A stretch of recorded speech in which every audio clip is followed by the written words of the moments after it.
গতকাল ছিল শ্রাবণ মাসের প্রথম সোমবার। বিয়ের আগে জানো তো এই সোমবারগুলোকে না আমি খুব পালন করতাম। মাকে দেখতাম এই সোমবারগুলোতে খুব ভক্তি ভরে শিব ঠাকুরের মাথায় জল দিত। তো আমি তো বেশি কিছু নিয়ম জানি না, নিজের মতো করে যেটুকু পারি সেরকমভাবেই এই সোমবারগুলোকে পালন করার চেষ্টা করি। তো বিয়ের পরে না আমি আমার যেহেতু মহাদেব ঘরে ছিলেন না, তার জন্য আমি বাইরে যেতাম, মানে মন্দিরে গিয়ে মহাদেবের মাথায় জল ঢেলে আসতাম। তাই দেখে আমার বর বলেছিল বাইরে গিয়ে মন্দিরে প্রচুর ভিড় হয় আর এখানকার নিয়ম তো আমার অত জানা নেই, তাই জন্য বলেছিল ঘরেই একটা মহাদেব প্রতিষ্ঠা করে তুমি সেখানেই পুজো করো। তো তারপর থেকে না আমি এইভাবেই আমার ঘরে পুজো করি।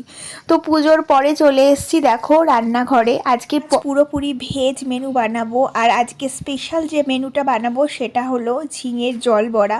তোমরা অনেকেই খাও, আমিও ভাবলাম যে আজকে এই নিরামিষ এই পদটা থাকলে আর অন্য কিছু লাগবে না। তো আজকে ঝিঙের জল বড়া বানিয়ে নিলাম। সকালে উঠেই আমি না ছোলার ডালটাকে ভিজিয়ে রেখেছিলাম, আর ছোলার ডালটা একদম শুকনোভাবে বেটে নিয়েছি। আর তার সঙ্গে একটু আলু ভাজা করব। আলু ভাজা আমার এই নিরামিষ দিনে একদম কম্পালসারি জানো তো। তো আলু ভাজা একদিকে বসিয়ে দিলাম, আমার ঝিঙের জল বড়াটাও একদিকে বসিয়ে দিলাম। আদা লঙ্কা বাটা দিয়ে ঝিঙে আলুটাকে ভালো করে কষিয়ে নিয়েছিলাম, টমেটো দিয়েছিলাম, তারপরে জল দিয়ে বড়াগুলোকে দিয়ে দিচ্ছি।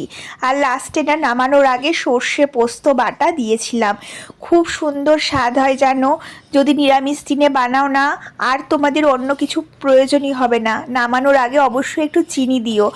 ভেজ রান্নায় একটু চিনি বেশ ভালো লাগে। আর বলতে বলতে দেখো আমার পুরো রান্নাও ভেজ মেনু কিন্তু অনেক রকমের হয় জানো। একটু বেশি পদ রান্না করতে হয় কিন্তু খেতে খুব সুস্বাদু হয়। আর ঠাকুমা না খুব সুন্দর ভেজ রান্না করতে পারতো জানো। তো আমারও ইচ্ছে করে মাঝে মাঝে ভেজ রান্না করতে।